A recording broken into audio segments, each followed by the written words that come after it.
For the last Recording. time. And starting the webinar, we are live. Madam Chair, it is your meeting. Good evening. This is a joint meeting of the Coventry Town Council and the Coventry School Committee. This meeting will now come to order at 6:01. Madam Clerk, please conduct a roll call of the Coventry Town Council. Ian Dixon, Here. Jennifer Ludwig, Here. Jamie LeBlanc,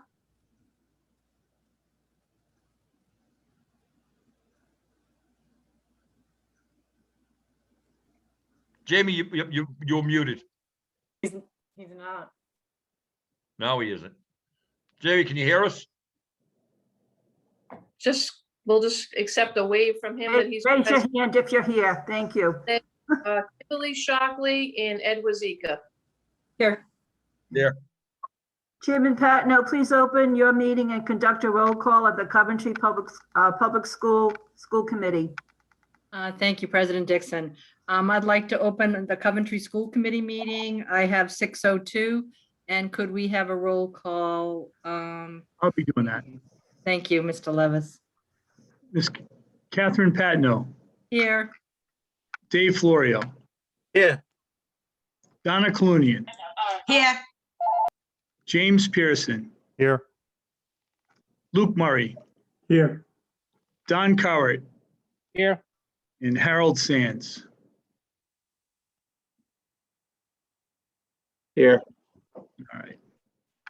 Thank you. Please stand for the Pledge of Allegiance. Mr. Florio, please lead us in the pledge. I pledge allegiance to the flag of the United States of America and to the republic for which it stands, one nation, under God, indivisible, with liberty and justice for all. You may be seated. We extend a warm welcome to the members of the public, members of the council, members of the school committee, our interim town manager, Mr. Wazika, our finance director, Ms. Lisa Mills, our superintendent of schools, Mr. Craig Levis, our chairperson of the school committee, Ms. Kathy Patino, Coventry Public Schools Finance Director, Mr. Sands, and I thought Assistant Superintendent of Schools, Mr. Coward. I hope I didn't miss anyone. Mr. Levis, would you please introduce any other members of the staff who are with us today, or do we cover everyone? You covered everybody. Okay, excellent. This is a work session on the Coventry Public School budget. The council and the school committee may ask questions as the presentation is being made. Public comment will be allowed at the end of the meeting. This is one of several public sessions on the budget. The next one will be April 19th, in which the town council will have another public session on its budget. And we will also plan another public session of the school committee budget to be decided. We also will be meeting Monday, May 3rd, which will be a town council work session on the budget. We'll meet Wednesday, May 5th, a public hearing on the budget. We will meet Saturday, May 8th, a public hearing on the budget. We will meet Monday, May 17th. This will be a town council meeting to amend and adopt the budget. On Tuesday, June 8th, we will have a town financial meeting. And on Thursday, June 10th, there will be a referendum. Mr. Levis, please start your presentation, and thank you for joining us this evening. Thank you. But before I start, I'd like to take a moment to introduce Mr. Harold Sands. Harold worked very diligently with Ms. Mangiarelli, putting this presentation together. He's going to support me in the presentation. And just quickly, Mr. Sands has 25 years of experience in education. He's lived on, worked on every continent in the world. He has experience as a hedge fund, running hedge funds and venture capital. So he has just a breadth of knowledge. And his family goes back to England, but if you're familiar with Captain James Sands in Block Island, his lineage goes back there. So he's a very interesting individual. He brings together to us wealth of knowledge, and I just want to welcome him tonight. We're very fortunate, you know, Ms. Mangiarelli was a significant loss, and but Mr. Sands is, he took a lot of time looking at the position, took, you know, several weeks asking questions. He knows what he's getting himself into, and I just want to say thank you, Mr. Sands, for being part of our team and welcome you to this. The second thing I wanted to say is that we know that you've been hit with a lot of information recently. I know last night I listened to your budget workshop. I know you received significant binders. You received our information earlier the week. And I just want to state that any questions you have, I know that you're going to need to take a deeper dive, just as our school committee is. We're going to have a presentation, a school committee meeting next Thursday, where we take a deeper dive in both the budget and also COVID funds that we'll be talking about a little bit later. But I want to encourage the council to reach out to myself and Mr. Sands. Any questions you have, we'll compile questions and responses, and we'll share them with everybody in the community. So I just don't want you to feel pressured that you have to have all the information tonight, but know that we're accessible. We look forward to dialoguing with you and helping you be as informed as necessary. So let me just share my screen here. Find the presentation. Let's see. Sorry.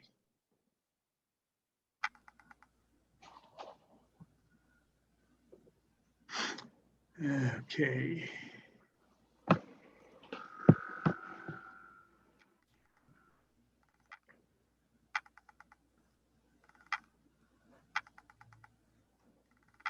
I'm getting there, I promise. Let's see. I say I promise. Here we go. All right.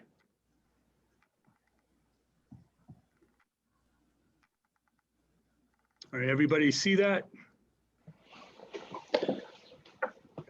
Yes. Okay, thank you. Since the last budget, FY21, I just want to state that this has been an incredibly collaborative process for the school department with the support of the school committee.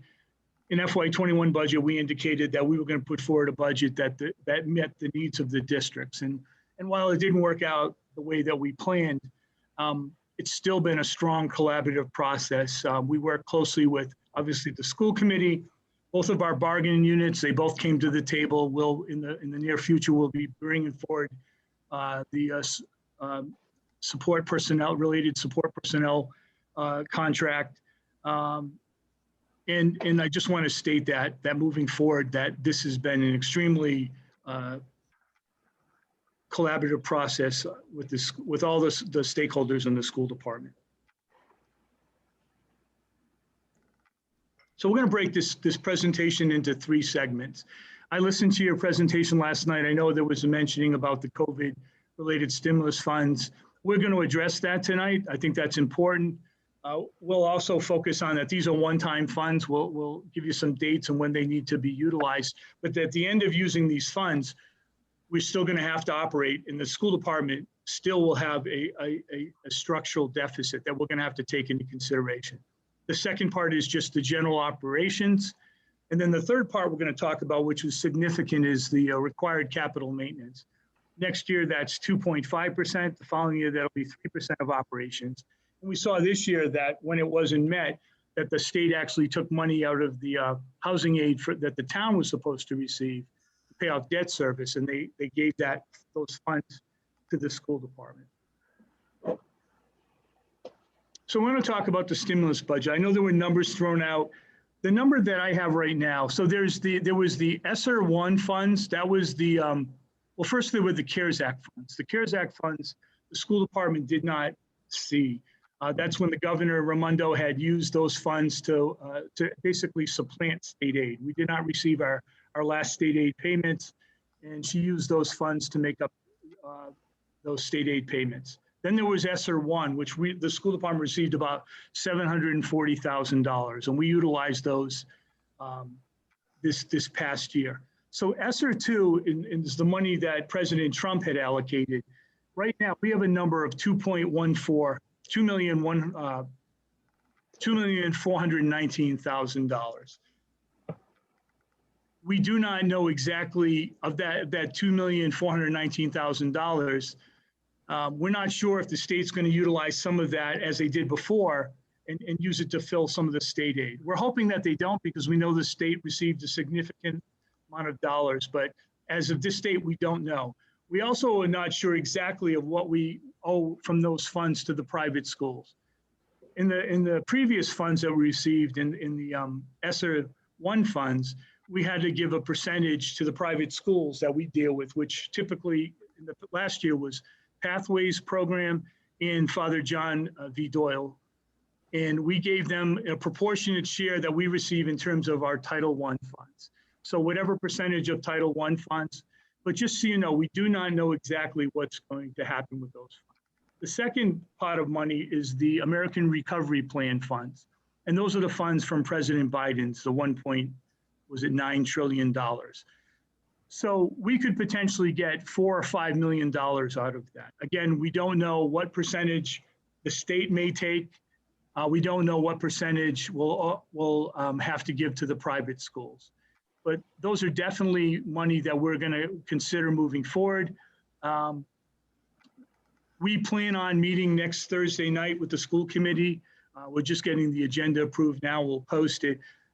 We're going to go over our budget, specifically staffing and looking at our capital list with the photos that we put in.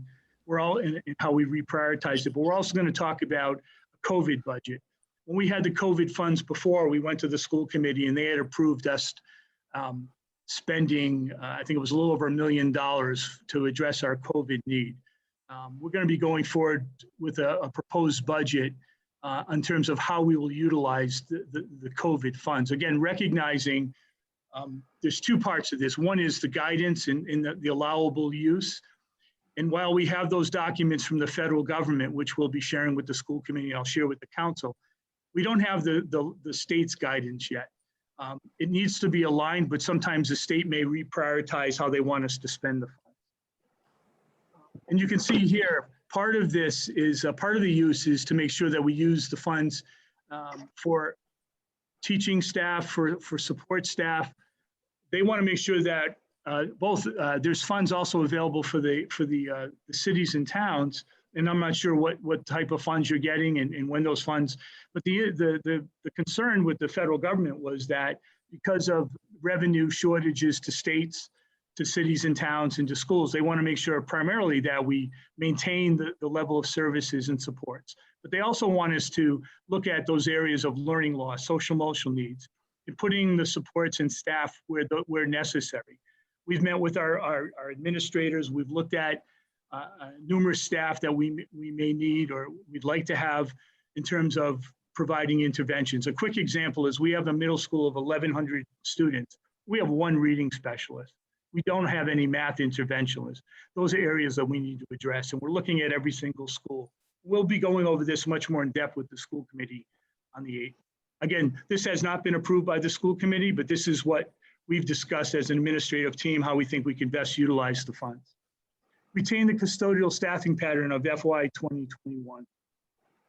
We have increased approximately 9 custodians this year, a little under 9 in terms of full-time equivalents.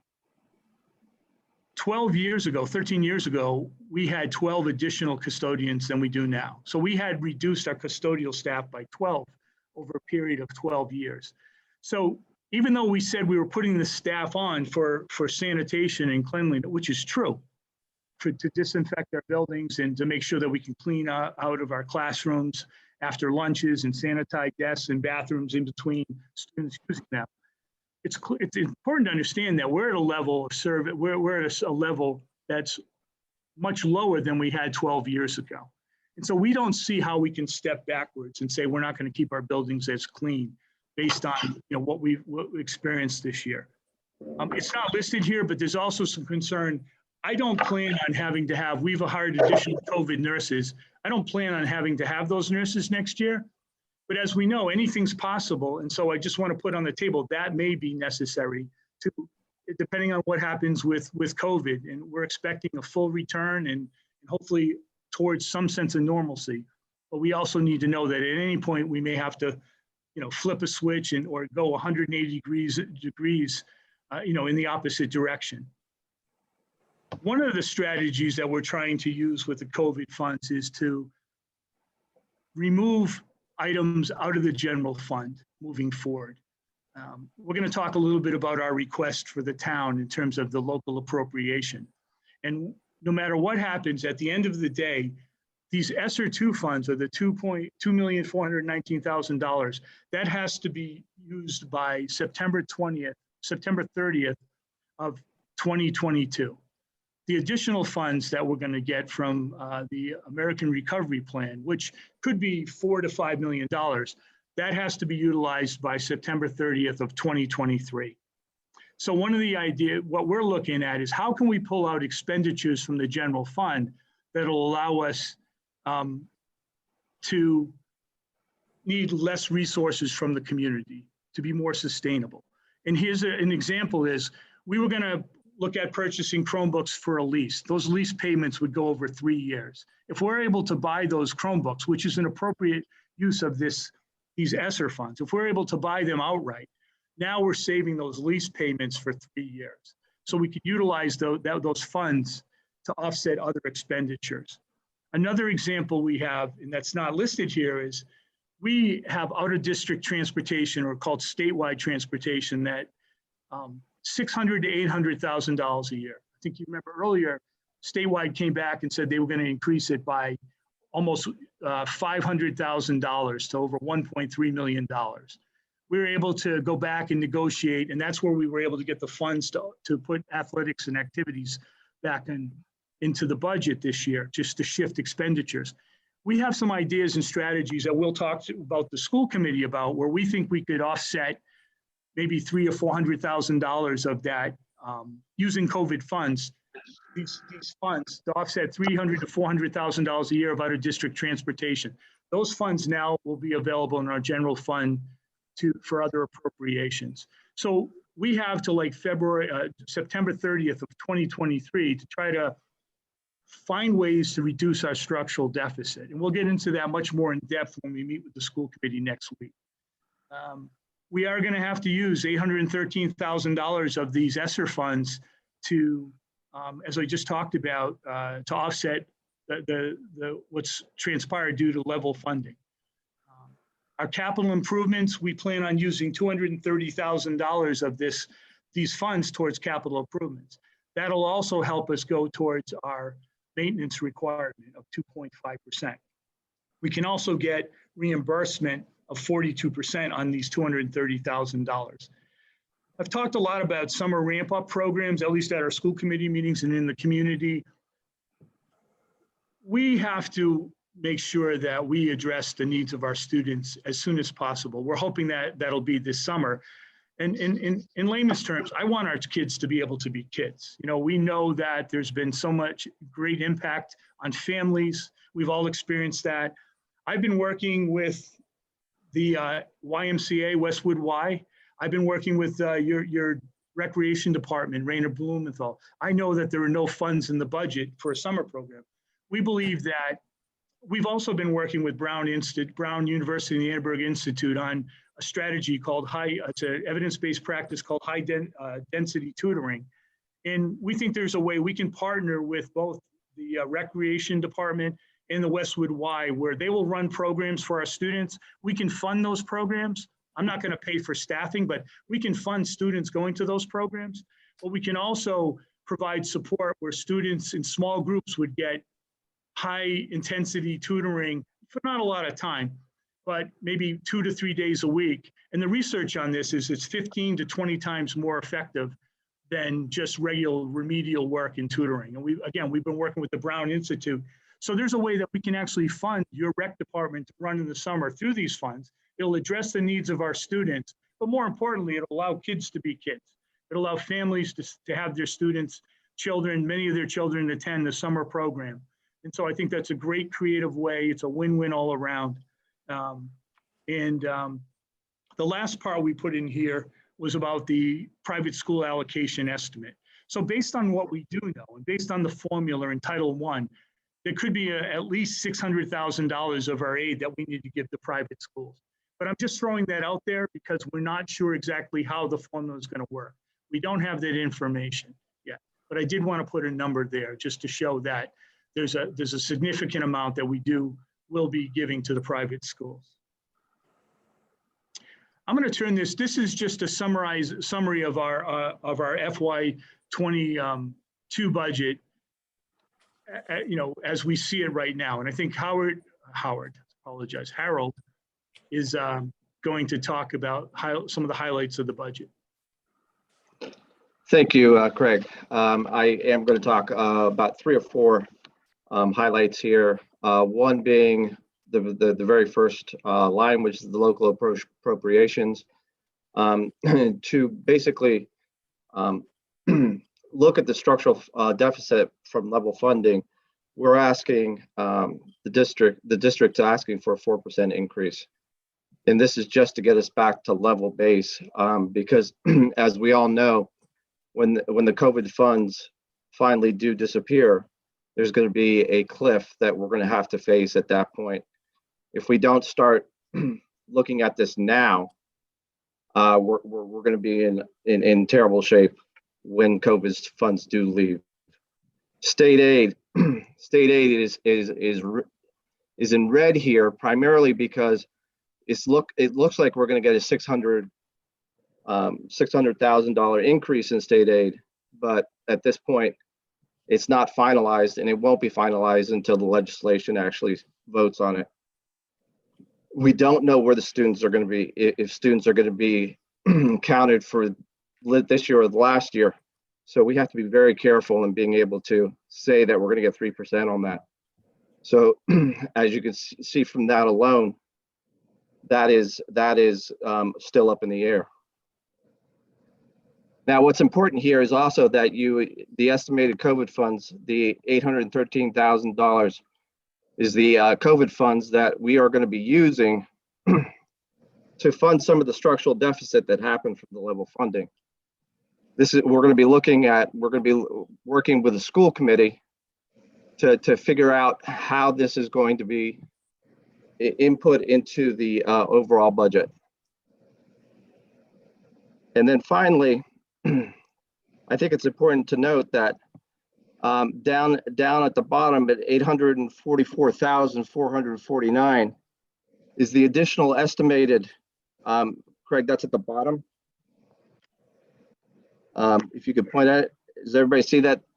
That's the additional the additional funds or the additional expenses that we are going to be seeing based off the 2.5%.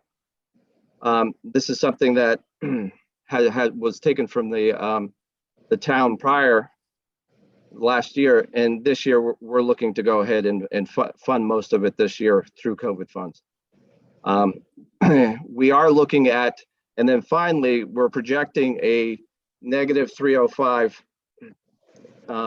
final net income, and the reason we're looking at that is because we do expect some fund balance to be involved in the final of 21. So we want to make sure that that's there. So we're leaving some there, but we're still looking at it.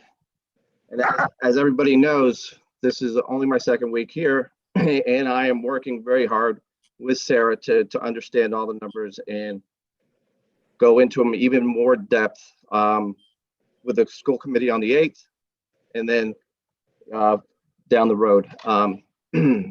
Please feel free, like Craig said, to go ahead and ask any questions. If we don't have the answers now, we will get you the answers right away. Thank you. And just to add to that, Harold and myself, in fairness to Mrs. Mills, we haven't had a chance to sit down and go over the budget. So I know, as Ed said, new town manager is going to begin on Monday, and it's our hope that we sit with them next week. And again, I'm sure they're, Lisa's inundated, and I can't imagine the new town manager, but we do want to sit down and go through this with them to make sure that, at least any questions they have, we can answer those questions. I think, that's crucial. So we plan on doing that moving forward. Sorry. So we talked about the 624, and that again, we felt, this came out on March 11th. We had been told, actually Sarah had been told by the Department of Ed to plan on level funding. And that's why we put level funding in our last presentation. But we know how challenging these times are, and we felt that it's our responsibility to put the 624 in this budget. You know, again, we're hoping to get the 624. We're hoping that the governor will put this forward and the legislature will pass this, but it's variable. We talked about the 4% increase for local appropriations. I think what's important is that, and I know I had said before that we were going to need maximum amount of support from the community for several years. That was pre these ESSER funds. We know these funds are going away, but what we do believe is that if we can use them strategically and appropriately based on the way they're supposed to, but if we can pull out expenditures over time, that'll free up money. Like in the example we gave was the Chromebooks. You know, the Chromebooks is approximately, say it's $300,000 a year, and there's other expenses with it, insurance and things like that, and other components that we buy. But that $300,000 a year now can go to other expenditures. And we're hoping that we can really chip away at this structural deficit so that we don't have to keep asking for 4%. That we get to a spot where, you know, the CPI, I think we just, Harold and I were just looking, CPI for education is 2%. And so, you know, we've come off a level funded, and you know, our first meeting, Sarah had showed the slide where for 6 years, you know, several years ago, there was a 6-year period of time where the schools would be level funded approximately. So it's no surprise that we're where we're at, but these funds, if used strategically, will allow us to really chip away at that structural deficit we're hoping by September 30th of 2023. We've reduced all of our one-time expenditures from FY 2021. We're able to use that with funds that we had. Again, we still don't know what our expense is going to be moving forward as we bring, you know, I think everybody's aware, after April vacation, we'll return all of our students to school. We've used surplus for food service. We've been running a deficit of $200,000 the last couple of years. We're hoping to chip away at that. We have some strategies that are in place now. The food service is giving out on our grab and go meals. Instead of doing it every day or twice a week, they're doing one time a week for twice a week, but they're for 7 days. And we found a increase by about a third because people only have to come once now. And we're gonna be able to provide lunches this summer. And if we have students going to these programs, like I mentioned, the Y and the rec program, we can actually provide lunches to those students, which could be upwards of 450 students a week. That doesn't include the other students. So we could really see ourselves sinking into that deficit. Use of surplus to also reduce the budget gap. So last year or this year, FY21, we have used approximately $1.5 million of the savings we had in FY20. We used $1.3 million for operations. Remember, in our previous presentations, Ms. Mangiarelli had indicated our intent, if we weren't level funded, was to use that for COVID expenditures. When we became level funded, we had to put that into operations. Hence, that creates a structural deficit. In this proposed budget, we have approximately $700,000 we expect to have $700,000 you know, potentially at the end of the year, and we will use 500,000 of that for operations, as you'll see, and we're using 200,000 of that again for the food service.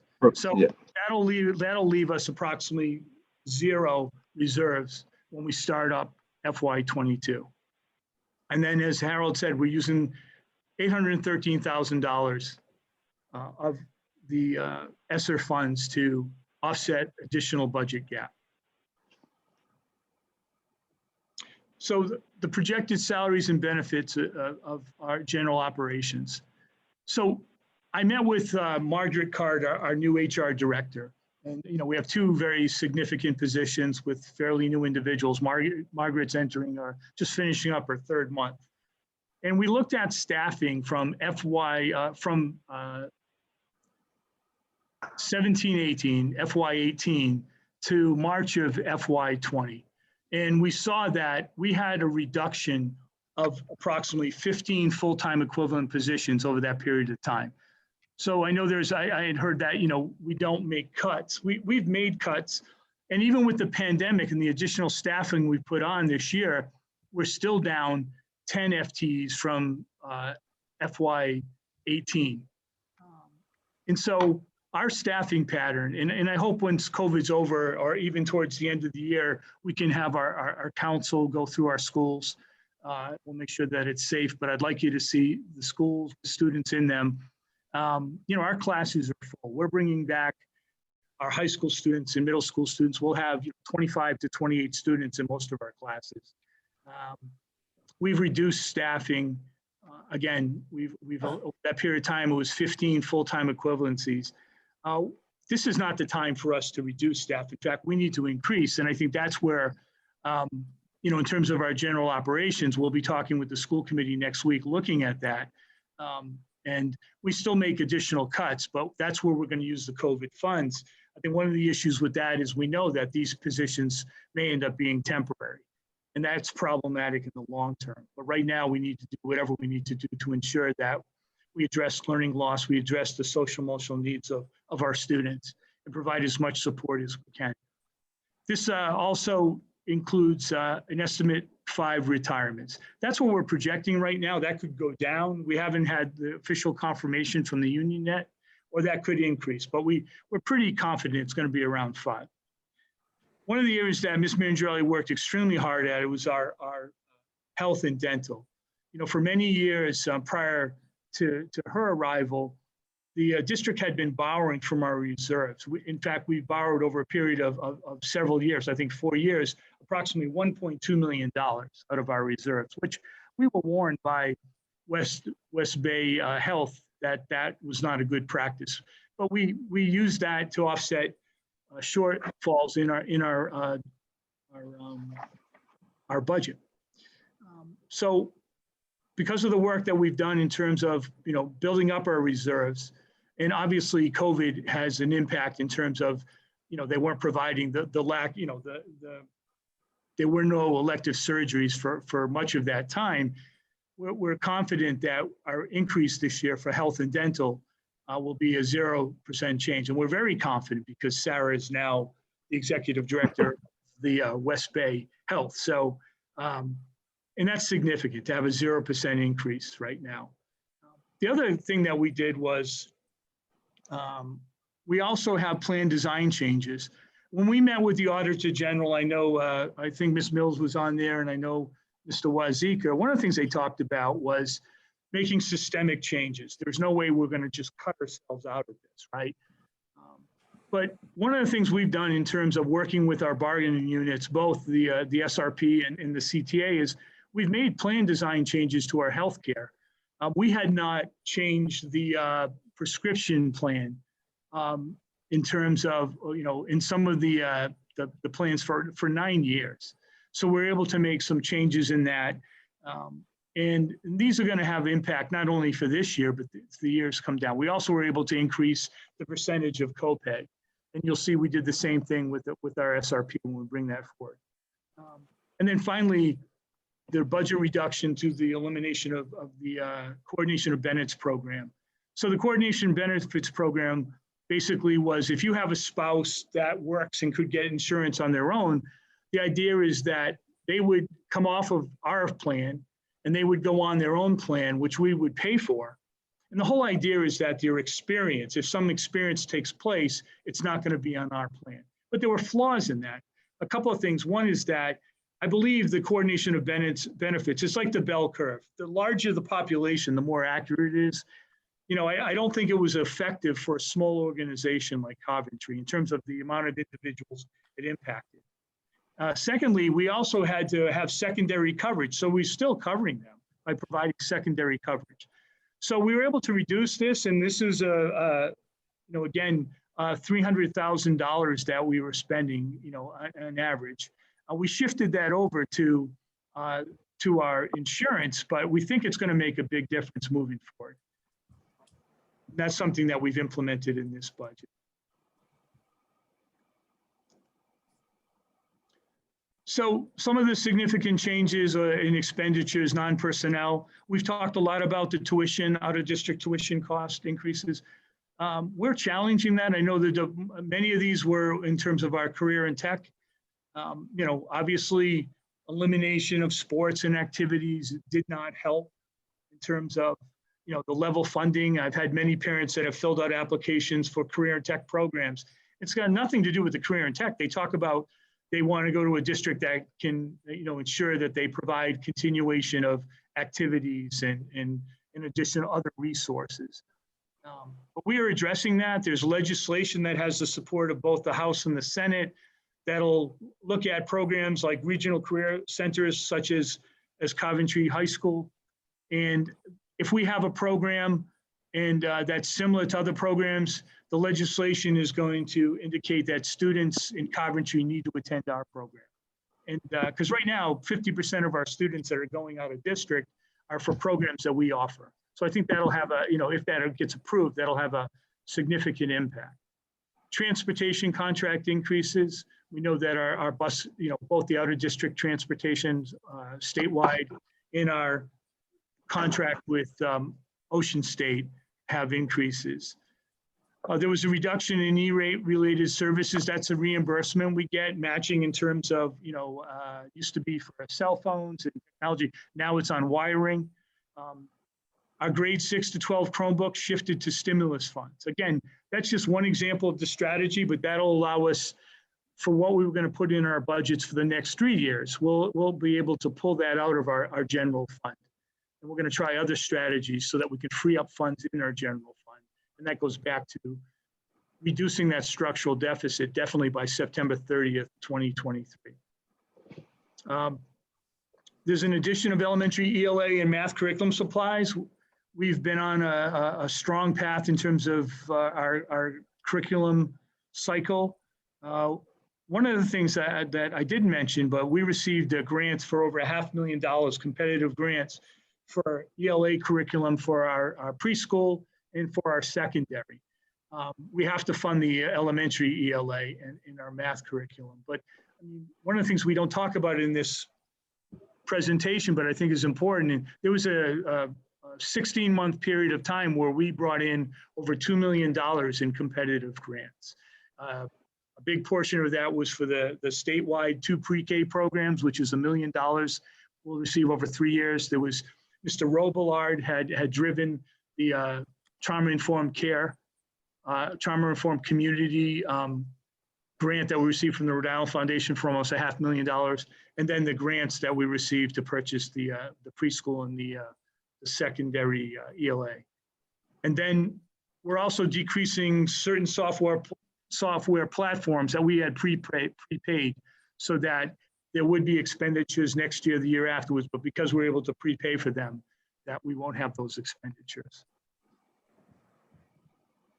So this is the important piece that I think Mr. Sands had talked about, that you just have to walk through our buildings and again, not pointing the finger at anybody, but there's been, we have incredible facilities, staff, we have incredible custodians, but the fact that 12 custodians had been cut over a period of time, when your buildings are aging, they require more maintenance. And so I believe that, especially with the bond that was put forward from the governor and the school building authority, where the state of Rhode Island, the citizens passed $250 million, and you're well aware of, and the council's aware and the community's aware of our necessity of school construction process led by Mr. Murray.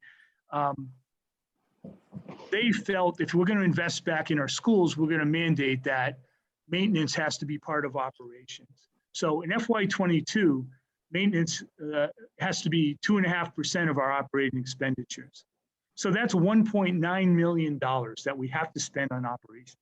So these are the areas where we're able to cover that. So we're fortunate for our own trades personnel, electricians, plumbers, carpenters, that HVAC, we have $755,000 that will go towards that 1.9 million. How you doing, kid? They allow us to use school bond interest, and that's the interest on, I believe that was the roofs and the boilers. That's 125,000. That'll go towards this. So what we expect for reimbursement for the FY 2021, and that happens to be the money that was taken from the town, the housing aid, the $460 some odd thousand, and along with the grant that we received from the School Building Authority for $62,000. We plan on having that money. It's already encumbered. The work's being done. That will be spent before the end of June. We expect a reimbursement of $193,000, which will count towards $1.9 million. So a total budget anticipated of $1,073,000.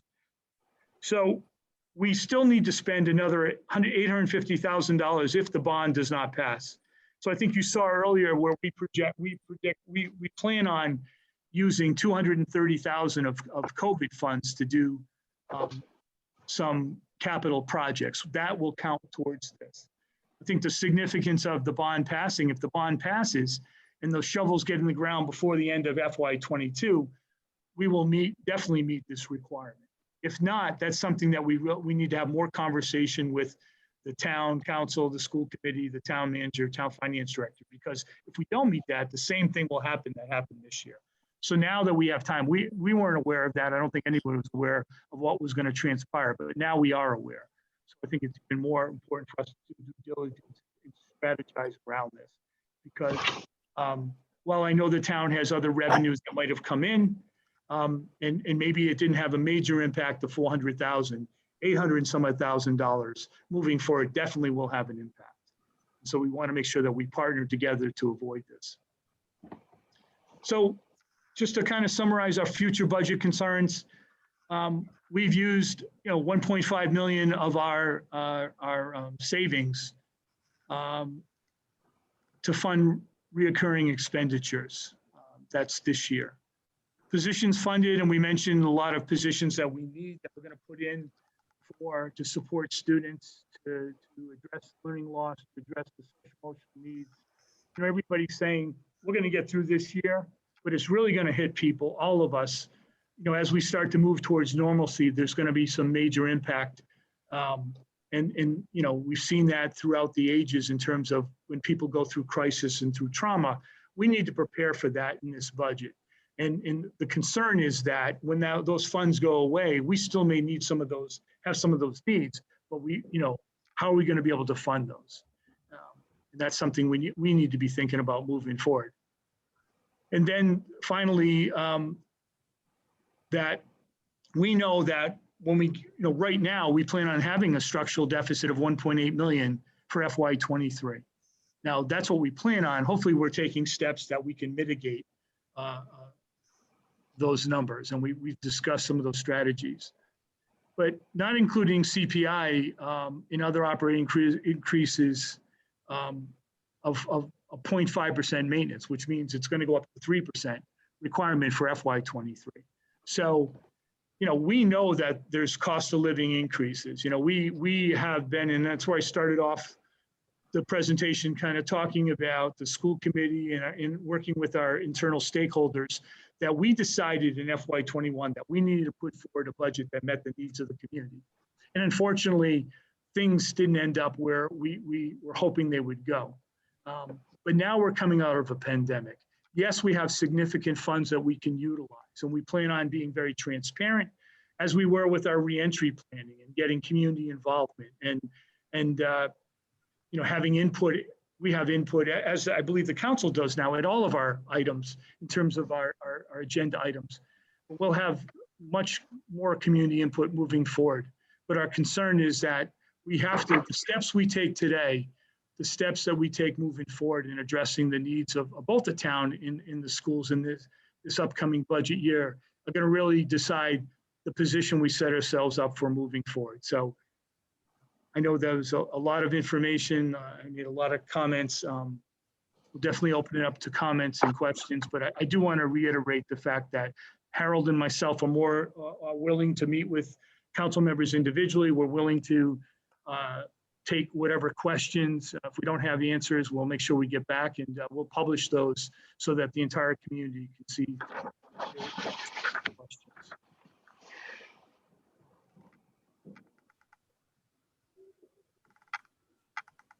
Okay. Stop sharing.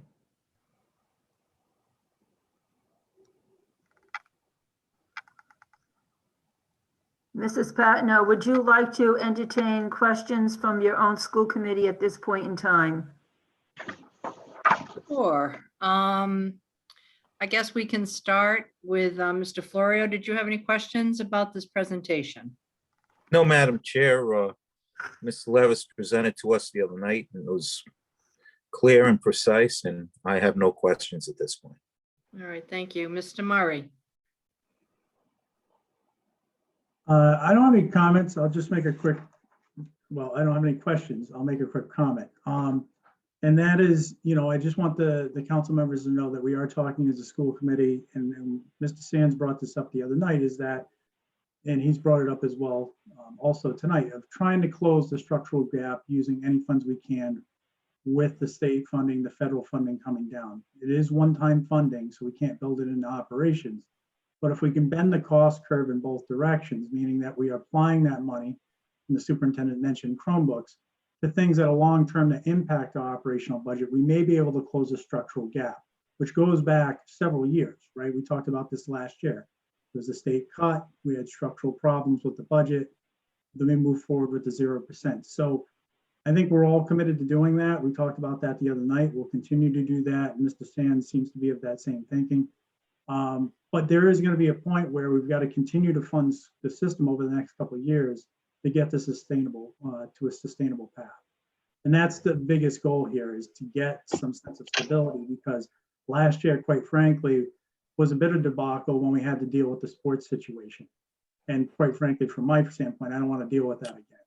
We need to create stability. I think the biggest thing that we can do, all of us as a town, is to create stability and predictability for the residents.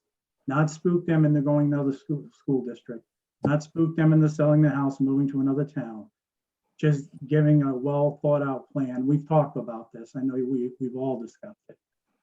On a path forward where we can create some sense of stability for the residents of the town, whatever that looks like. So, and there's my comment. Thank you. Thank you, Mr. Murray. Mrs. Colonian? I have no questions at this time. Thank you. Thank you. And finally, Mr. Pearson, any questions or comments? No, we've seen this before. No questions at this time. Thank you. All right, I don't have any questions either, Mrs. President Dixon. So you can ask for questions from your council, I guess. Yes, I will. I will certainly do that. It's now open for questions from members of the council. Who would like to start first? Mrs. Shockley. Hi, thank you. Thanks for the presentation, and once again, nice to meet you, Mr. Sands. So I'm just going to admit that there are things I don't understand instead of pretending I do and getting further along in this process. When it comes to the COVID numbers, you've thrown out a lot of different numbers, and I know some of it went to state aid that the state just supplemented with COVID money. And then I know there was a step 2 of COVID money. Right now, I'm no longer sure if we're on step 3 or 4. So I'm not sure all the numbers, the parts were bigger than the total, I feel, under your COVID slides. So I got a little kind of jumbled around there. Also with the housing aid, I'm going to be honest that I don't 100% understand what that rule is. Maybe it would be better to hear it from, if Mr. Wazika wanted to comment on it, maybe just hearing from a different person sometimes clears things up. But I don't quite understand what that is and where that money is coming from in our town budget, so that I can get a better understanding there. And then once we have all the COVID money accounted for, I'm not exactly certain of what you would be looking for from the town's rainy day fund. So I'm just going to admit a lack of understanding there for those 3 things so that I can just move forward in a better way. And I don't want, Mr. Wazee can definitely talk about the housing aid. I think that, so we know numbers are out there. I heard last night somebody throw numbers out, and I felt, we had done this presentation. You obviously saw it. we want to be extremely transparent and say that we know money's coming, but part of the challenge is I don't know exactly how much money we're going to get. Just because I'm told Coventry is allocated, we didn't see any COVID funds that came back to us. COVID happened in March of last year, correct? We didn't see any funds come back to the district until October of this year. And so we want to throw numbers out there and tell you that we're going to come up with a plan, but I'm going to be honest, until we know that we can apply for the funds and we know that they're coming back to us, we're going to be as transparent as we can be, but I can't tell you exactly what is going to come back to the school department. So that's why there's this variance. And we said, 5 to 7 million, because, I think Mr. Wazika had said to me at one point, oh, you're going to get this amount of money. And I'm like, where did, and I'm going to say, he knew what I didn't know, there's a lot being thrown out there, but until it's allocated to us and we know exactly that how we can apply for it and how it's going to get reimbursed, that's why there's this variance. So we know that we're going to get between $5 and $7 million. That's probably going to come to us. I don't know when it's going to come to us. So I mean, that's why there's not preciseness right now. But for me to say we're not going to get anything would be not fair. Right. You know what I'm saying? So I can't tell you definitively what we're exactly going to get. So what I would ask is if you can actually put down what we have received, what we definitively know. So we've received $740,000. That's what we received. Okay, so once the money the state supplanted is not factored in, we have I'm not 700. going to count yet. I'm not going to count that makes sense. Yeah, I'm not going to count that as COVID funds because it was state aid that we ended up receiving much later. But we did receive ESSER 1 funds, approximately $740,000. In fact, that grant is still active. We still have to have a final expenditure, a report that we have to submit, but that's it. We're in COVID times, and that's why you had mentioned the third part about rainy day funds. And I know that's not on the agenda tonight, and I believe it's going to be on a future agenda. That was an exercise, and I have to be clear, that was an exercise for us to balance the budget. I don't know how we could set that up with any more safeguards, especially moving forward, saying if the state doesn't even agree it's maintenance of effort, it's a moot point. And we also said that's what we projected that we were going to need to balance the budget. So we can put FY21 aside because now we're talking about FY22. So I don't want to get into a full-blown conversation because, all I know is we went to a meeting. It seemed like everybody was on board. I answered whatever questions, and then there's been no resolution. So that's a whole nother issue that I think we can talk about, hopefully at another town council meeting. But Mrs. Shockley did ask questions about a little more clarification on housing aid. So could we deal with that so that we can finish some of these questions without leaving them for another meeting? Sure. Mr. Sands seemed to have a response as well, just regarding what we were just speaking of. Yes. As far as the first round of CARES or ESSER 1, as they stated, that was $740,000. That was supplanted by the state.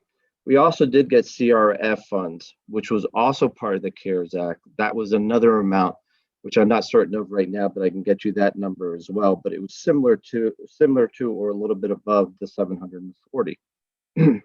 So those are the two pots of money. What was supplanted was ESSER 1. You have ESSER 2 coming in, which was under that was under Trump. It was in December. We were given an amount, and as Mr. Levis stated, we don't know how that's going to be used in the future. We do have guidelines on how we're supposed to use that, but we don't know how the state is going to look at that. And so we have to be very careful on how we go forward setting up a budget for that.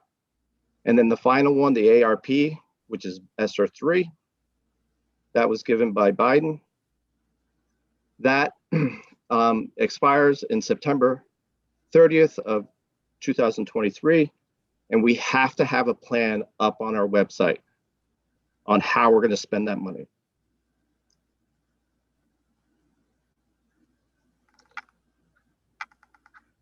And Ed, if you want to talk about housing aid, I have a little bit of knowledge of housing aid, but I think maybe coming from you. The housing aid was simply that there was a, what is the percentage? 3% that you needed to spend? This year. 2.5 now, I think. It's 2%. Two. 2%. And they didn't meet that. It was under by about 400 and some $1,000. So money that would have come back to the town for paying the bonds. It's the reimbursement on the bonds. And we lost 400 and some thousand. Craig, what's the exact number? Do you know off the top of your head? I think it was 460 something. Uh, I don't know and exactly. So 460. that went into a restricted account from the state that the school department now has to use for maintenance numbers, maintenance areas in their budget. And then the percentage of the, what was the percentage on that housing aid and where did that come from? Ed? That was from our previous bonds that we had. Okay, so was that still at the 42%? I do not know what those reimbursement rates were on that off the top of my head. Okay. Thank you. Okay. Mr. Shockley, did you get the questions answered?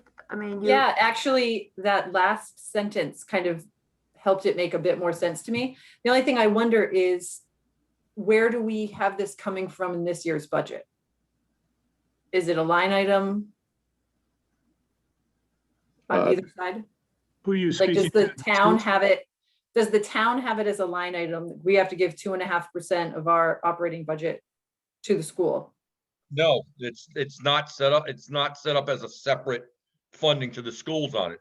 It's simply what their budget is and the percentage of their budget that they spend on maintenance, on capital improvements. And but no, there's no separate line item that says we're giving this. The janitorial costs come in under it. The bond payments on any new bond payments come in under it. So it's So within their budget, they simply have to be spending 2.5% on capital improvements. Correct. If there's not enough money in their budget to do that, this state aid needs to start. correct. The housing aid. supplementing.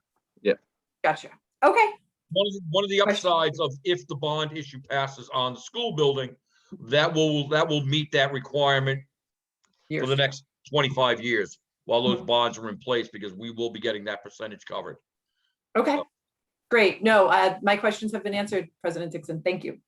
if you have any more that come up, don't hesitate. Thank Ms. you. LeBlanc? First, can you guys hear me? Yes. Yes. Okay, just want to make sure. Sorry about the tech issues at the beginning of the meeting. I have two specific questions for tonight. The first one, in the package that we received from Mr. Levis, there was a PDF that had 37 pages. I had a question on page 3 and 4. Page 3 talked about salary projections for FY 2022. The second line on that page states requested additional staff. And for the FY 22 budget, it's 824,713. And then on PDF page 4 out of 37, the additional benefits would be 442,800. And that comes to, let's just round it off, an additional 1.3 million. I just, when we say additional staff, what's the head count on the additional staff? And maybe if you could provide a little insight, if it's teachers, if it's just janitors, if you could just help me out on that one. Yeah, so I'll give you an example. There are teachers like, so we're looking at reading specialists, we're looking at math interventionists. So at the middle school, we're also adjusting. We'll be going over this in detail with the school committee. Just full disclosure, we haven't gone over this with the school committee. And I think in our presentation, we talked about these, we put in the request as myself, Mr. Cowart, our HR director, Margaret Card, we've met with all of the building principals and the directors to look at staffing.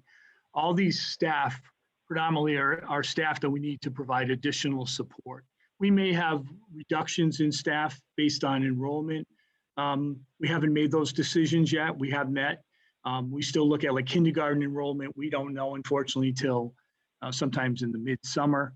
So those changes may still take place, but these are all staff around reading specialists, math specialists, interventionists at the elementary schools.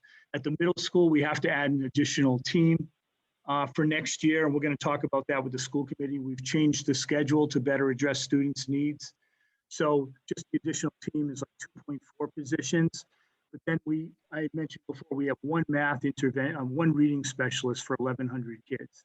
So we have additional positions. So we haven't refined it yet, but this is what the staff, the administrators have requested. We'll be going over this, and I can give you, once we go over with the school committee, I can share that detail with the council.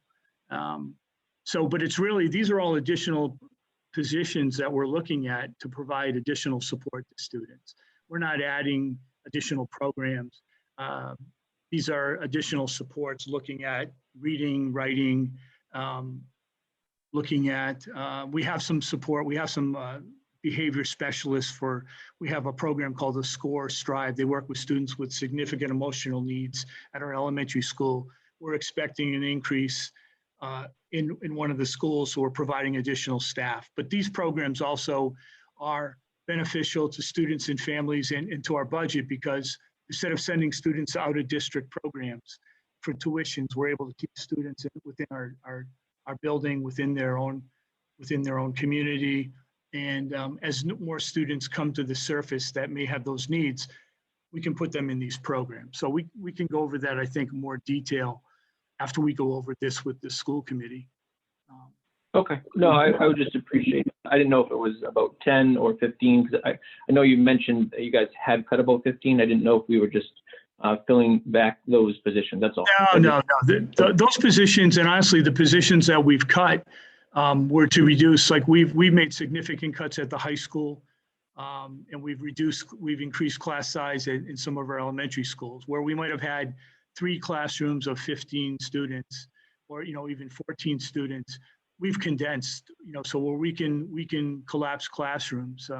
So that's where a lot of those cuts have come, reductions, and we've eliminated programs that in the past we might have kept going. We cut French down to a 0.4 position where we used to have a full-time French teacher. So we've made cuts programmatically, and that's added up over the years. So, but in 3 short years, I think it was 15 positions that we had eliminated from the district. Certainly appreciate the insight, and once you discuss it with the school committee, I mean, I know this is a prelim, so if we could just have some insight into that, I would appreciate it. And then my second question just surrounds the capital improvements. This might involve Mr. Bazika. We talked about a $500,000 capital improvement, but I didn't know if a portion of that is going to be split between the town and the school. I don't know if we've discussed that at all. But again, it kind of goes with my question from last night. I just want the taxpayers to know what we're actually spending this capital improvement on. And I'd like to call out the programs that we're actually going to use this money for, or the projects. But I just didn't know if the school was going to be getting some of that $500,000, Mr. Bazika. They would be, again, as I said last night, Mr. LeBlanc, that 500,000 may not be the final number. It may be reduced. But what we had done from when we started this revolving fund was we were alternating each year. The school department started the first. We have the 200,000 this year, and the school department would have 200,000 next year. What I'd like to do, if possible, is we'd look at splitting the remainder depending on how it goes, or how much is actually going to go in that line item. But the 200 that's already earmarked to go in there from the original numbers, that would be going to the schools. Okay. So that being said, Mr. Levis, do we have specific projects that you already have in mind for that 200? So I can't say for that 200. I mean, we would definitely identify, and I heard your question last night, Mr. LeBlanc, and I think that makes sense, that people, instead of just, people need to know that this money is going to impact this. For us, it's the 230,000 is part of our HVAC system that we have. We did this report with this consultant on air quality, and we've done significant part of the work will be completed this year, but we have another 300 and some odd $1,000 that's necessary, and 230,000 that we're going to put in from the COVID funds will address some of that work. So we'll be, you know, like as Mr. Sand said, when we get to the money that for the American Recovery Plan, we have to actually publish how we're utilizing those funds. And so capital will be an important part of that also. Yeah, and we did Great, vote thank on you. so sorry to interrupt. We did vote on a prioritized capital list. So I hope that was provided to council. Mhm. Okay, I shared that. I mean, I shared that with Mr. Crossman and I believe Mr. Wazika. Okay, great. I don't know if the council, but I mean, in fairness, I didn't direct Mr. Wazika to share it with the council. So I don't want to, but we can definitely, if the council doesn't have it, I will share it, you know, when the night's over. Mr. Thank you. Lenz, was that the list you provided that was used by the planning department back in March 2000? This was, To I'm sorry. develop to the impact fee calculations? Was that the So list you're This talking was the about? list of, I think there's 25 projects. We added photos to them and I shared it, I believe I shared it Monday with, because we went over with the school committee on Thursday night. I shared it with Mr. Crossman Okay. and I believe Mr. Wazig. Again, I don't want to, but I shared it just Monday night. Okay. All right, Well, thank you, Mr. Levis, for answering my questions, and thank you, Mr. Wazika. okay. You're welcome. Ms. Ludwig, questions?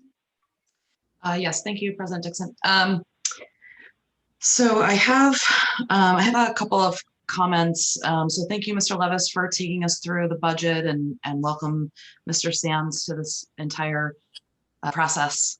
So so firstly, on the required capital maintenance, that totally feels appropriate. We have to do that. So I know we had some discussion here about, oh geez, we weren't able to do it last year or whatever, but I really, on my side, what I'm thinking about is what do we need to do to continue moving Coventry forward? I think we need to think forward and we need to understand what is it going to take to either keep certain buildings clean. What is it going to take to do the things that these buildings need so they don't continue either crumbling or even worse? So I definitely am supportive of those efforts and fulfilling them so that we also get the don't have to kind of move funds over from the town side. So that feels like a no-brainer. So just a comment on that. Secondly, on the let me see what the slide is. On your slide,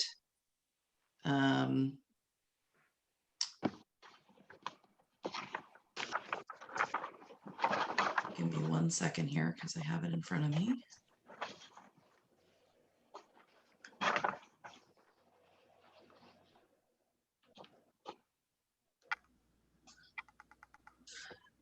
Hold on. Sorry, this was on your PowerPoint, which included the nurses and the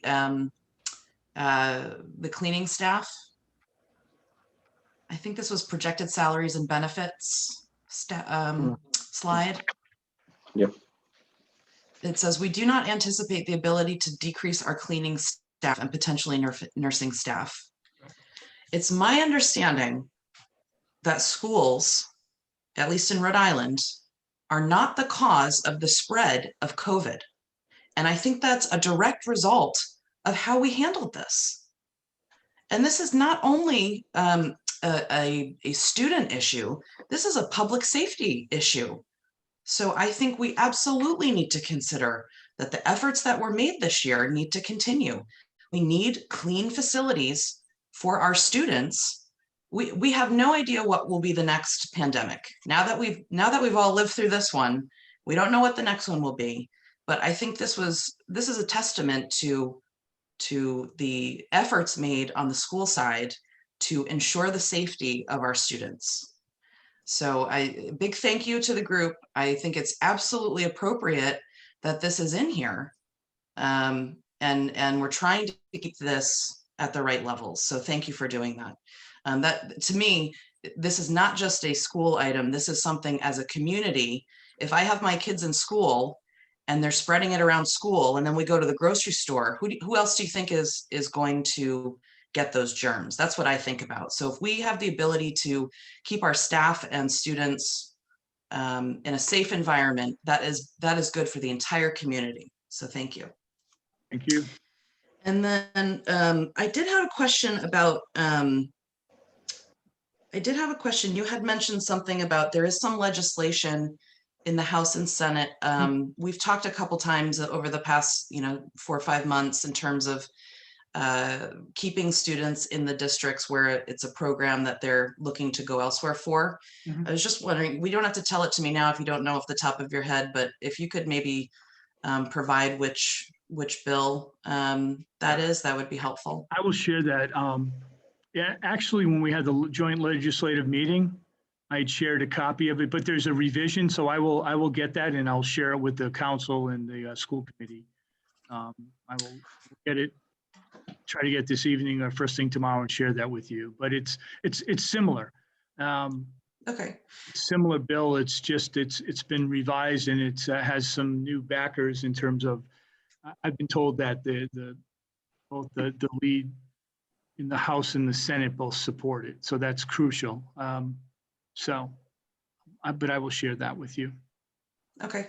Well, I certainly would like to look into that, and Chairperson Patnode, maybe I can speak with you about that offline, and we can see whether or not a possible resolution might be good for the future. Okay, and then the last item I have is you talked a lot about the structural deficit and how we can begin to kind of attack this over time.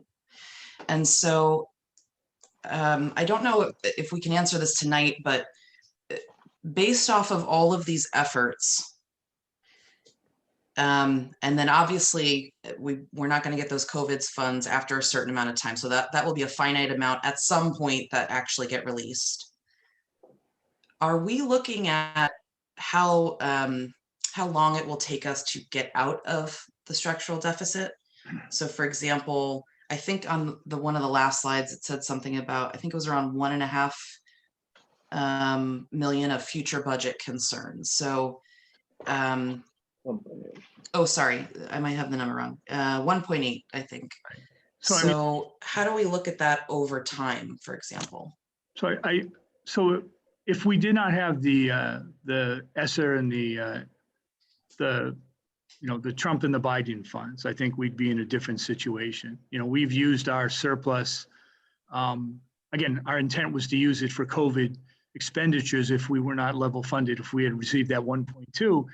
But that didn't happen. So we're using, we're creating a structural deficit by using these savings to fund operations. But with these funds, and again, being strategic, and so we're assigning some numbers to how we think we're going to utilize them.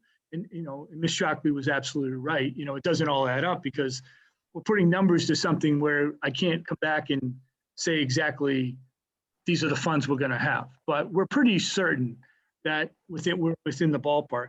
Our hope is that instead of just putting money into the general fund, even though you see some of that being utilized to fill some gaps, we believe that we can look at some expenditures moving forward that we can pull out that will free up. And I gave 2 examples. One is the Chromebooks. If we don't have a $300,000 expenditure for the next 3 years, that's $300,000 either that can chip away at that structural deficit. Out of district or statewide transportation, it went from 600,000 to over $1.2 million this year. That's what we were projected. We have an idea. I'm not really comfortable saying yet because I don't want to throw something out that we may not be able to do, but I'm pretty sure we can do it. We think that we can come up with a strategy that not only will save us significant amount of money in the short term, but will really mitigate hopefully a large portion of our statewide transportation, which is $600,000 to $800,000 a year. We believe, in 2 or 3 years, we could really take a significant reduction in that expenditure, and that's when we're going to need it, right? So other things we're not even talking about now is like virtual net metering. We haven't figured in those savings in this budget because it hasn't hit our expended or our sheets yet in terms of we haven't received any funds. But so we're hoping that some of the strategies we can implement using some of these ESSER funds, plus some of the actions we're taking. If we can keep our own, forget tuitioning students in, if we can keep a significant amount of our students moving forward. By the way, our test scores and our scores, our SAT scores are in par, if not higher than some of the places that our students are going. So it isn't about poor quality of education. It's all these other variables that have gone on in the past few years in Coventry, I believe. So I think there's a lot that we can do over time so that when we get to that September 30 of 2023, which isn't that far down the road, we'll have, if we can reduce that structural deficit in half, we've seen how state aid can fluctuate in 1 year, $900,000. We can continue to look for other ways to generate revenue. So that's our approach. I mean, it's a 10,000 foot lens right now, but I think over the next couple of months, honestly, Harold's been here, 5, 6, 7, this is day number 9, maybe? Maybe 8. Lisa Mills has been here, maybe Lisa's got a 4-week advantage. I mean, give us some time to work together, right? We had a new town manager, starting Monday. I think if we can get on the same page and all have the same goal, I think we have the ability to really get that deficit down so that the community doesn't have to expect these increases, and that's our goal. I think that's the part that we've been talking about. Mr. Murray talks about it all the time in our building committee meetings when he reports out, really figuring out what's important to the community and coming up with a real concrete plan that demonstrates why this is important, why this should be important, but that we're all doing our part, due diligence. I don't come to work one day expecting people to give me something without demonstrating why we need it. I may not hit a home run every day, but I'm taking my swings at the ball at least. And I think, we're going to have a good team. We have a good team, and I think we can really come forward with some strategies where people can see that concrete component. That's what I love about, some of the members that we have here, right? The accountability. There's no gotchas that I've heard being asked any questions, but it's about accountability. The questions that you have, the citizens will have. And so I appreciate that. You're helping us get to where we need to be. Okay, thank you. Okay, members of the council, any additional questions that you've thought of that you'd like to ask now? Mrs. Shockley? I'd just like to make a comment based on what Mr. Levis just said. I think we should really look at it as a great addition this year that we have 2 new sets of financial eyes looking at this budget, and a new person coming in who has worked in multiple states across the country to look at this budget. None of them coming in with any loyalty to anyone or the other, but really just coming to do their job, look at the books, see if things seem to add up or make sense, and take their own experience. I think it could really, in the next few years, help move us in a different direction, like Councilperson Ludwig was saying. So, I'm really excited to work with these people who are getting to take Coventry's budget and their own experience and see how they can help us move into a better financial position. So I'm really looking forward to this year's budget. I hope. I have a couple of comments. First of all, I think you've made a very good case for the need. There is a need here for support by the public for both the education budget and, as we heard last evening, the municipal budget. And it was very, very good to hear how you've been able to do some brainstorming with what you can do with stimulus money to start, as you said, chipping away at the structural deficit. And that's all very reassuring. And it's good for the public to understand that. But the public wants to understand what's the return on the investment. How successful are our students in the workplace? are on their career paths. And I'm wondering if you could just address a little bit of this information this evening, but we also have to think about what is the story that we tell, what is the conversation that we engage in as we try to get people to get to the referendum and to support the budget. So I'd like to start with curriculum, Mr. Coward. Just what progress have we made in developing a curriculum from K through 12 in all our subjects? Sure, and I want to answer the question in two parts, because as soon as you started talking, I started thinking, and I had my finger on the mute button. So I think what people don't sometimes know, or maybe we don't share well enough, is all the success that we have had. And I'm just looking back in the last few years. We have had more kids take AP courses than ever before, and a higher percent of those kids passing than ever before. Before pre-COVID, PSAT and SAT scores were both improving over previous years. We've had national students in our skills programs competing not just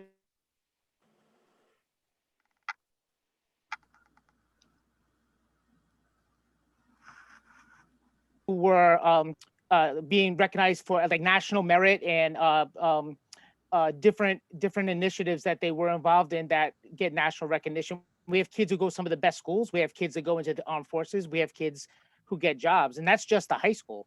So there are significant things happening across the district that sometimes people miss. And every week, every time we have a school committee meeting, we have a celebration. We just celebrated a young lady who designed an app, a ninth grader, brand new CTE student, new to the high school, new to the program, designed an app and was recognized as one of the top finalists in the state. That's significant. Before that, we had two students sitting on a meeting that were both being recognized nationally for their academics and both in running for national recognition for their academics. So every time we have one of those celebrations, we're celebrating something significant. And I think sometimes people lose sight of that. In terms of curriculum, we set up a curriculum cycle years back, and we've stayed true to that cycle because if you try to do everything at one time, you end up doing everything really, really poorly. And so what you have to do is sort of come up with a blueprint or a plan on how you want to do that. And so what we did is we mapped our curriculum out over a number of 5 or 6 years. And President Dixon was on the committee when we first presented that plan, and we've stayed to that plan. So we have a brand new physical education curriculum. The last time they updated it was 30 years ago. We have a brand new health curriculum. Last time that was updated is probably never, right? We have a new ELA, and Mr. Levis talked about this earlier because we got a secondary grant for ELA work. We have a new ELA curriculum that's been chosen for the elementary and being implemented next year, implemented this year at the middle school and being implemented next year at the high school. The last time K-12 or pre-K to 12 ELA work has been done was probably, 15, 20 years ago when the Common Core, well, maybe 10 years ago when Common Core first came out. So there's a lot of work happening. Next year, we're working on math. The middle school already has basically picked a program that they like. Matter of fact, our middle school curriculum coordinator is presenting at a national conference. That's a good, nice recognition for this particular program that she's using. And her entire middle school department is going to a professional development conference to support her, but also to learn more about this program that they've selected. So there's a lot of good things happening with curriculum work. And I think that's the reward, the what they're getting from their investment, I think is huge, considering that people haven't really invested that much. We've been so creative in trying to find ways to make this work without a lot of funding and support. And that's why I think it was significant that Mr. Levis brought up that we get a $500,000, because if we did not get that $500,000, we would not have had the money to purchase the materials for the middle school. We would not have had the money to provide professional development for the middle school. We would not have had the funds to send the high school to the Ed Reports training. We would not have the funds for them to buy their curriculum material, and we would not have the funds for them to get professional development. That all came out of that grant. And that's a significant investment that didn't have to land on the taxpayers at all. So there's a lot of work happening. And I'm speaking off the cuff. I have no notes in front of me. After math is done, we'll be moving into science, and then back into then we also have a cycle that starts again. The good news is when we start the cycle the second time, we'll actually have curriculum established. The challenge that has been for the last number of years is every time we start curriculum work in a content area, we're starting from zero. We're starting from nothing. So we have to build the entire thing. In a 5-year cycle rotation, when you come back to a curriculum area, instead of having to start all over again, you're revisiting, you're revising, you're moving on. And the cycle works much better and becomes more efficient and becomes more focused. Thank you. You know, the town council and the school committee, when we have meetings like this and we have public sessions, we're all doing due diligence. We're looking at line items, we're looking at categories, we're looking at expenditures, we're looking at ways to increase revenues, etc. But the conversation, the difficult conversation has to take place, and how we as a group are going to work together to ensure that this budget passes. And we know that right now it's projected to be like 3.9, I forget, it's 3.97% increase. And we have not been successful in the last few referendums. So at another time, we haven't really scheduled it for this time, but another time we really have to do a deep dive into what we're going to do to develop the conversation, to promote the conversation among the members of the public. And we know 70% do not have children or grandchildren in the school system. How are we going to develop the story that we need to start talking about in order to get a favorable result at the polls? And I'm very concerned about that. We need to promote the successes, and we need to determine what the story is. We understand the need. We understand how the stimulus money can be used to help reduce the structural deficit. And anyone who knows any kind of accounting or is in finance, they'll appreciate that kind of conversation. But the layperson, they need to understand the conversation about what's happening in their schools and the value of a school system. And I'll leave it at that for now, but I want us to return to what will be the conversation and what will be the story. Mr. LeBlanc, you have a hand up. Yeah, I have a request. I don't know if Mr. Levis or Mr. Sands, perhaps you guys already have this, but just to digest the budget information a little better. I was wondering if we could put together a graph or chart of some sort, maybe total enrollment over the last 5 to 10 years versus expenditures over the exact same time frame, and then maybe go a little further and then do it enrollment by school compared to the expenses by school for those same 5-10 year period. It just might provide a little insight. I don't know if enrollment's going up or down. It would just kind of help digest the expenses. That's all. Yeah, I'll say that we can sit and talk about it. I don't, to be honest with you, I don't know how much time that'll take, but we definitely can put something together. Like I said, Mr. Sands has been here 9 days, and Ms. Mandrell is working a full-time job, but I'm sure we can, we can definitely sit down and plot out a course in terms of how we get that information. So the last 3 or 4 years, thank you. Yeah, the last 3 or 4 years won't be a challenge, but going back 10 years could be a challenge. But And can I also? I just 3 to 5 or something. And But as it just might help. Yeah, and as I mentioned, the kind of information that Mr. LeBlanc is asking for, any of the members of the council are asking, it's information that's very interesting. It's important for analysis, but I still want to emphasize the importance of the story. We have to get this referendum passed. We have to figure out how we're going to do it.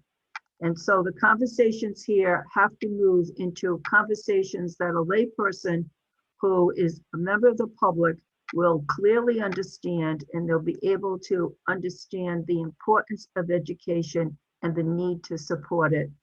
So I don't want that issue to go by, but we have to do it soon, very soon. Let's see, Mr. Murray.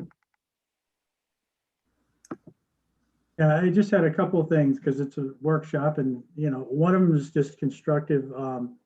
I was hoping there was an earlier point made about the COVID expenditures, and this is going to continue to come up.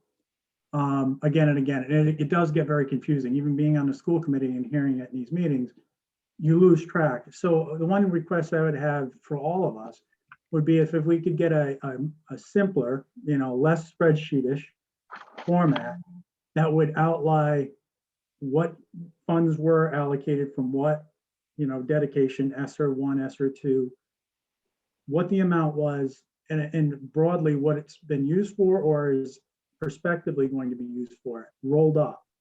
Because I think that would be extremely helpful, not only for us, but for the public, and that can continue to evolve over time. I know that we're developing a website, a brand new website, which is very exciting. And we could put that on there and continue to update it as part of, and that may actually just shorten some of your work, Mrs. Sands, on the transparency portal that the federal government's requiring. The other thing I just wanted to say is I 100% agree with Council President Dixon. We're having the same conversation on the building effort as far as communications. And I do think it's probably good for another time that we meet. But some of the things, one of the things that frustrated me personally last year was just the language. So when people hear 4% on a levy, last year, just to be clear, we reduced the tax rate. That was the truth. It was the valuations that pushed some people over the edge. But we use this terminology that we're going up 4%. That is not the truth. The truth was the tax rate went down by a couple dollars. But because of the language we all use, it confuses people. And so we have to be clear on what language you're using to communicate, because we're the first line of communication. So understanding what we're talking about in the community. Now, this year may be a different story because it likely will be a tax rate increase. But that said, that's the first starting point. But the second is, thinking through our coordinated strategy, meaning we're developing a new website. How does that correspond with the town website? The communication we're putting out on social media, all of what we're doing, how does it all tie together? So I don't know if that relates, we're looking at a communications expert on the building side. We're moving in that direction.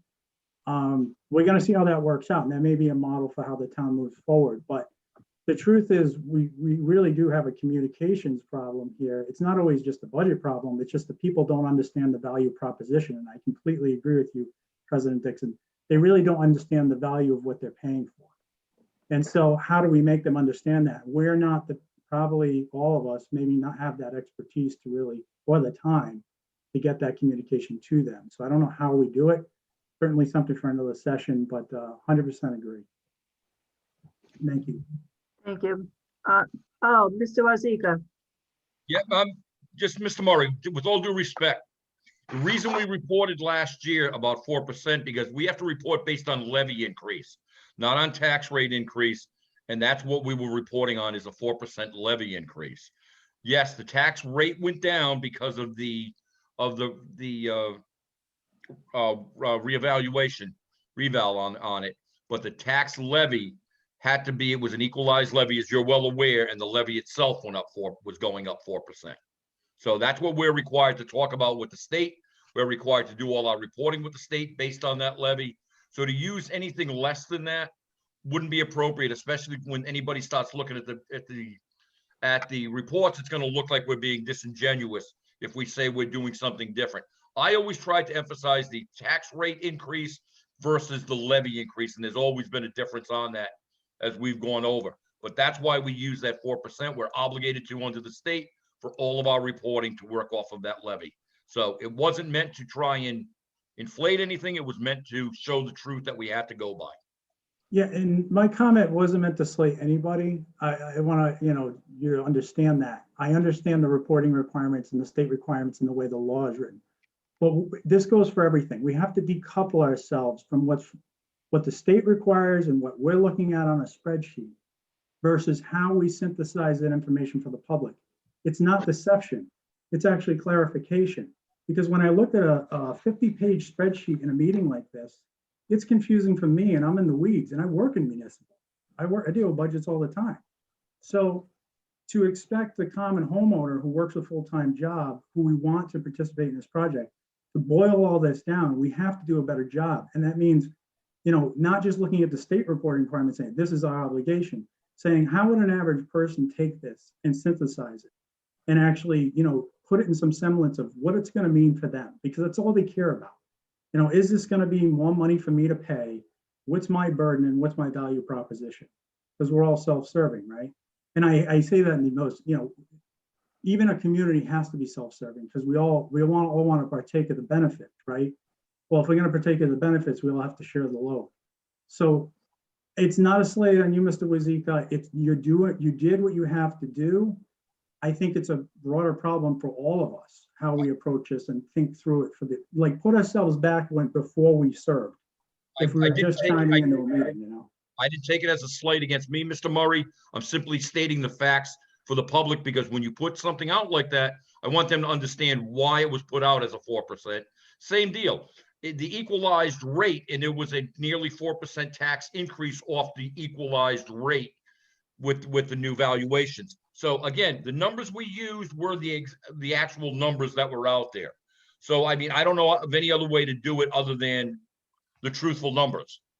You know, anything less than that, we're not being as transparent to the public and the taxpayers as we should be when we put out what we try to. And I'm not saying skew the numbers, but make them less than what they actually were. So that's all I'm saying. I didn't take it as personal offense.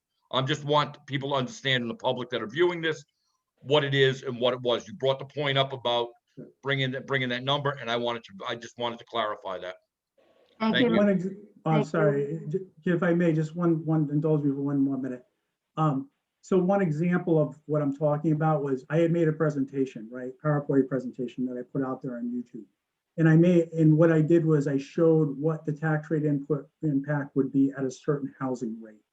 And that's what I'm talking about. Like for the average person, what does it mean for me? I own a $300,000 house.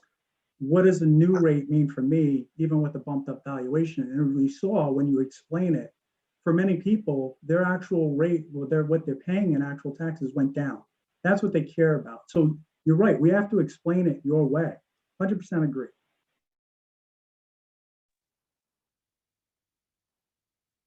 Down to what it means for the homeowner. That's all I'm saying. You know, I agree with you. I agree with Council President Dixon.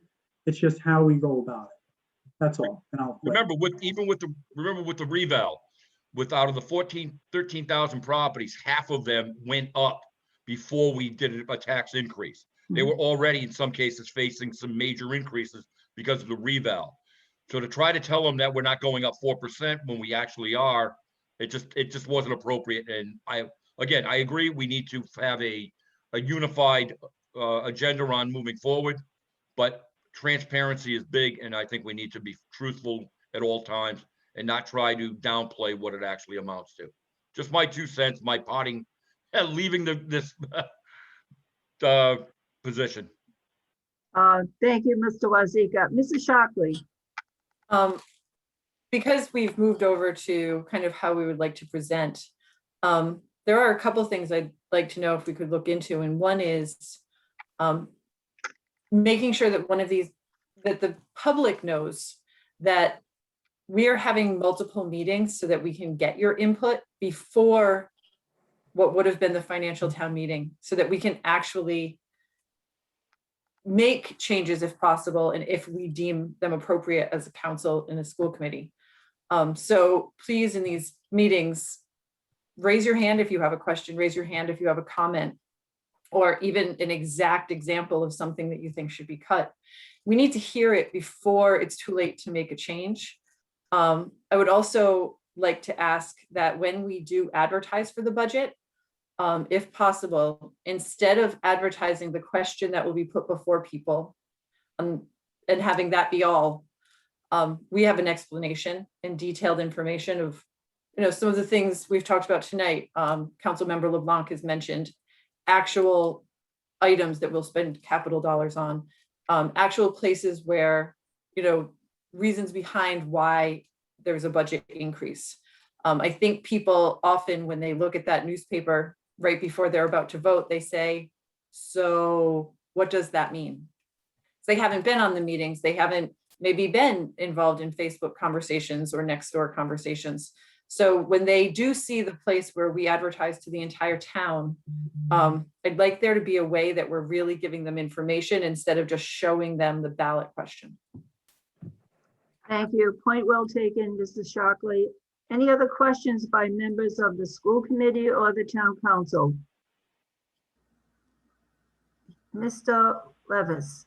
I'm not a member of the school committee or town council, so but I am the superintendent. So I just have a kind of along the lines, just a statement that Mr. Murray, when he talked about language, and I know I've had this conversation with many individuals on this meeting, is that I truly believe, though, that one of the greatest factors in terms of getting people out to vote also is the language we all use, working together. And I've said that anytime I spoke about working with the council and this council, that, and I mentioned earlier, there's no gotchas, that the intent of everybody is to be as transparent and hold each other accountable, not in a bad way. I mean, we need to be accountable, but I think the language that we use, and I'll use myself as an example, that, we have a lot, as Mr. Cow said, there's a lot to be thankful for.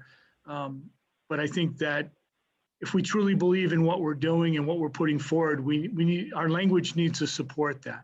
And that hasn't always been the case in the past. This is the present. And I'm hoping as we move forward, we continue. And I believe that we will continue. There's no reason, but I think it's important. The language the elected officials use, the language that those leaders that have been hired to do our jobs, I think it's important that that has an impact on the community. And I just want to, again, stress that I think I've been extremely, I appreciate the openness, the honesty, the types of questions that are asked. It's going to make us do our job better, be more concise, be more succinct with our answers, and get to the point, as you say, Dr. Dixon, what's the value this community is getting for this budget? So, but again, I just want to say I appreciate the support of everybody in this meeting, and I think we're all working towards the same thing, and I believe if that continues, we will be successful. Thank you, Mr. Levis. Mr. Wazika, you could have the next to the last word, because by the end of the meeting, we'll come back to you. We can't hear you, Mr. Wazika. Some people might say that's the best way with me around if you can't hear me. No. But I've said what I wanted to, ma'am. I'm all set. Are you ready for attendees' questions? Absolutely. Public comment is now open. Anyone in the public who would like to make comment, have a question, have a statement, please raise your hand and we will bring you in. And first on the hit list is Hillary Lima. Please state your full name, spell your last name, and give your address, please. Hi, Hillary Lima, Lima, 31 Edward Street. My first question, I believe, is from Mr. Sands. Based on the slide that's labeled, I think it's stimulus funds or stimulus budget, I certainly don't deny the need for the positions that were outlined that will be funded by the relief funding. Can you just provide me a little bit more information about the planning that goes into the future of those positions beyond the one-time funding, and how that's absorbed into the budget once those funds run out? Thank you very much, Ms. Lima. That is part of the question that we're going to be working with the school committee. I'll be outlining exactly where the money is going to be going into, and from that we'll be able to figure out which positions, as far as teaching, support, and staff, will stay based on funding or not. And I can't go into any more detail until we've talked to the school committee about that. Okay, that's understandable. My second question is probably more for Ms. Mills. If an amount is approved to be taken out of fund balance by the town council to go toward the school committee and the school department for their needs, does that negatively impact our bond rating? And if so, does that affect our ability to borrow should the school building committee bond pass in the fall? Well, as you know, that the fund balance is a factor in the calculation. It is about, I believe it was 10%. So it's not a major factor. However, it is the last number that I received from the school department that they wanted to utilize for a fund balance was, I believe, 900,000. It was like 12% of our fund balance, up pre-night 6/30/19, because we don't have our financials. I don't think the biggest factor that's is adverse towards our bond rating is the unfunded pension. So I think if we focus on resolving that, I think we'll be in good shape. I don't think it's too small of a number to affect, in my opinion, it's too small of a number to affect the bond rating. And I did mention it to the bond advisor, and he did agree that it was a very small number. It's not a pattern we want to get into, but to answer your question, no, I don't think it's going to affect the rating. And what was your second question, Hillary? Just if it did, it sounds like it already answered my second part of the question. Okay.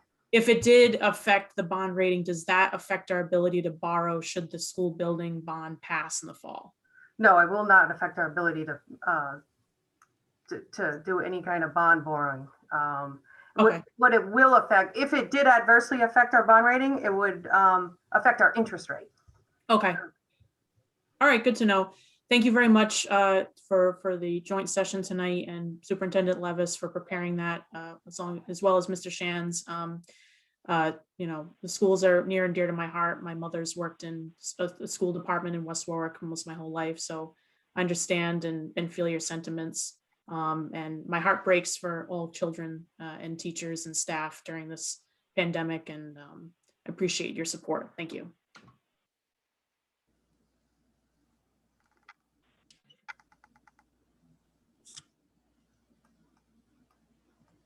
I don't see anyone else, Mr. Wazika. Muted. You're on mute. Thank you. Let's give it one more chance. We'll see what's going on. Maybe we'll have one late hand. If you don't mind, ma'am. Certainly not. Give everybody a chance. If there's anyone else out in the attendees that would like to speak, have a question, have a concern, just like to make a comment, please, this is your last chance. Raise your hand and we will bring you into the meeting.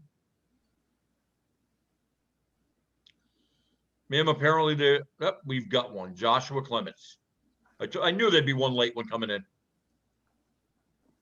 Joshua, please state your name, spell your last name, and your address, please. Josh Clements, CLEMENTS, 10 Gentry Farm Drive. Wasn't going to let you get out of here, Ed, without one last hand. Just wanted to say thank you to everyone. Great presentations on the budget. Well, I guess what I want to touch on, what I really appreciated was the words of Mr. Cowart, right? The planning that went into curriculum updates over a 5-year cycle, right? And so as a member of the public, and I think when we talk about messaging as a member of the public, we talk about capital expenses. And if we don't know off the top of our head, the top 3 capital expenses on the school side and the municipal side, then we've already failed, right? If we were asking for capital funds and we don't know what it's going to and can't explain that off the cuff, then we're going to be in trouble. So Mr. Cowart's built a curriculum plan for 5 years. The town, the school should have a capital plan for the next 5 years. I appreciate the effort on both sides to look for, we'll say, innovative ways to save monies in the future, whether it's purchasing Chromebooks, right? Those will eventually need to be replaced, right? You need to plan for that. Maybe it's less than leasing. The pension fund work that was discussed last night in the town budget side, right? The shifting to the 404H or whatever, numerical acronym is out there for the pension fund. There's ways to change the expenses in the future for the town and for the school. And I guess a suggestion, idea, thought that I have, there's a lot of capital expenses that are coming up for vehicles. There's a recurring expense to both the town and school side with maintenance and fuel costs for those. So I would advocate for transition to electric vehicles, purchase electric vehicles, reduce that ongoing expense into the future, and shift the town into the future. Obviously, the latest funding infrastructure bills and whatnot that are coming out will focus on electrification and EV usage in the future. I think Coventry needs to get ahead of that as part of the planning. Thank you, Mr. Clements. And we will do this one last time. Is there anyone out in the attendees that would like to speak, have a comment, have a question, concern? It's now or forever hold your peace. We'll be closing public comment momentarily if there's no more hands. Dr. Dixon, we have no one else. Okay, but this is not the last time the public can speak because we have many more meetings coming up, many more hearings. So if not tonight, there will be lots of opportunities, and I hope that you all will take advantage of them. Mr. Wazika, this is your last official meeting with us. Any parting words of advice for us all? Well, ma'am, I just want to thank the council, the past council, and the council before that for allowing me to serve the citizens of our town. I've enjoyed every minute of it. Now, most minutes of it. And I look forward to the transition to the administrative officer and working on the projects that I'll be working on. So you're still not through with me completely, but No, you we're just don't not. have to deal with me at these meetings all the time. And Craig, I know that's making you happy, sir. So thank you. Like I said, I want to thank the public for giving me the opportunity to serve them. I've enjoyed it. Well, Mr. Wazika, you're a Zoom master. No one can beat your ability with the Zoom, but you've been also a wonderful manager and leader. So thank you very much. Okay, Chairperson Patino, please adjourn your meeting. Yes, I'd be glad to do that. I just have one final comment that I really enjoyed this meeting. I thought that we came to the table together and a lot of great questions and comments. And I'm very positive and hopeful that we will continue this partnership. I'm very excited about that. That being said, could I have a motion to adjourn? It's 7:52. Chair, I make a motion to adjourn at 7:52 PM. I second the motion. Thank you. And could we have a roll on Mr. Levis? Ms. Catherine Patino, Yes. Mr. Dave Florio, Yes. Mrs. Donna Colunian, Yes. Mr. James Pearson, Yes. Mr. Luke Murray. Yes. Thank you. Motion carries. We are adjourned. Thank you. May I have a motion from a member of the council to adjourn? I'll make a motion. Thank you, Mrs. Shockley. May I have a second? I'll second that. Thank you, Mr. LeBlanc. Any discussion? Okay, roll call of the council. Madam Clerk? Ann Dixon, Yes? Jennifer Ludwig, Yes. Kimberly Shockley, Yes. Jamie LeBlanc. Yes. This meeting is adjourned at 7:53 PM. Thank you, everyone. Good to see you all, and we'll see each other again very soon. Thank you, Night, everyone. President Dixon. Bye-bye. Bye, everyone. Everybody, have a Bye, good Nan. night. Happy Easter.